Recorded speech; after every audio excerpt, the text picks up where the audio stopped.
Imagine someone you love is gone. Not a notification, not a phone call, just gone. One moment they were there, and then the world continued without them, indifferent, unchanged. You don't know what to do with your hands. You don't know what to do with the silence.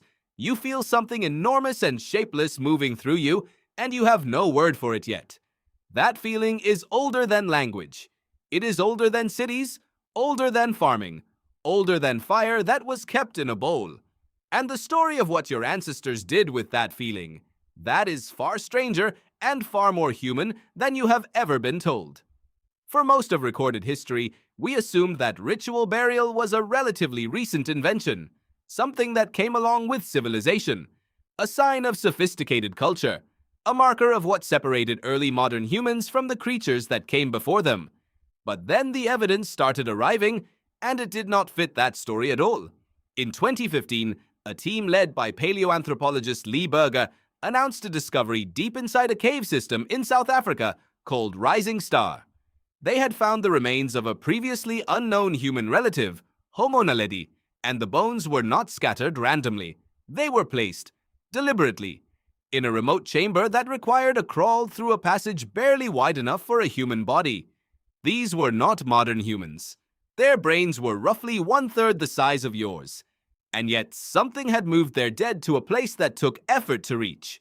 Something had made a decision about what should happen to a body after life left it. You are not the first creature on this planet to look at the dead and feel the need to do something. The oldest confirmed burial site belonging to your own species, Homo sapiens, dates back roughly 130,000 years. A child buried in a cave in Morocco at a site called Grotte des Pigeons.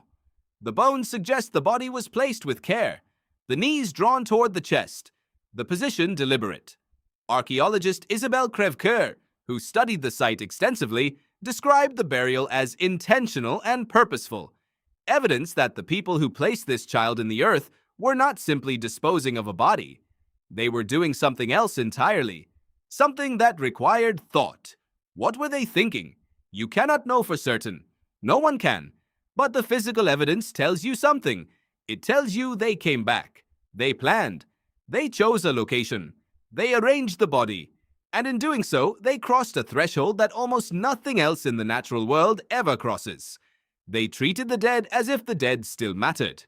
In the Shanidar Cave in northern Iraq, archaeologist Ralph Solecki made a discovery in the 1950s that would reshape how scientists thought about Neanderthals. He found the bones of at least 10 Neanderthal individuals, and around one of them, a man who appeared to have survived serious injuries and lived for years with disabilities. The soil samples contained concentrated clusters of flower pollen. Solecki argued this meant flowers had been placed on the body at burial.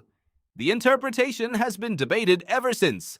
Some researchers suggest the pollen may have been carried in by burrowing animals. But the Neanderthal himself tells a different story. A man who had lost most of the use of one arm, who had healed from multiple fractures, who had survived things that should have killed him.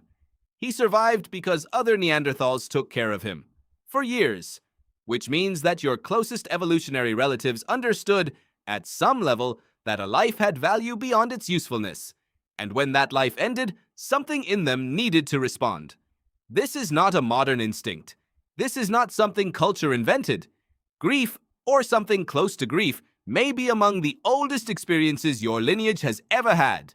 But what did they actually do? The rituals varied enormously. In some ancient cultures, the dead were buried beneath the floors of the homes where the living continued to eat and sleep and raise children. Archaeologist Ian Coit, who has studied Neolithic burial practices in the Near East extensively, found evidence of communities in what is now Jordan and Israel burying their dead directly beneath their dwellings, sometimes removing the skull after burial and plastering it with clay to recreate the face of the person who had lived. The skull would be displayed, kept, visited. The dead did not leave. They became part of the architecture of the living. Think about what that means. They were not trying to move on. They were not trying to put grief behind them.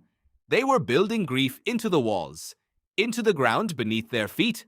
The dead were not departed. They were neighbors.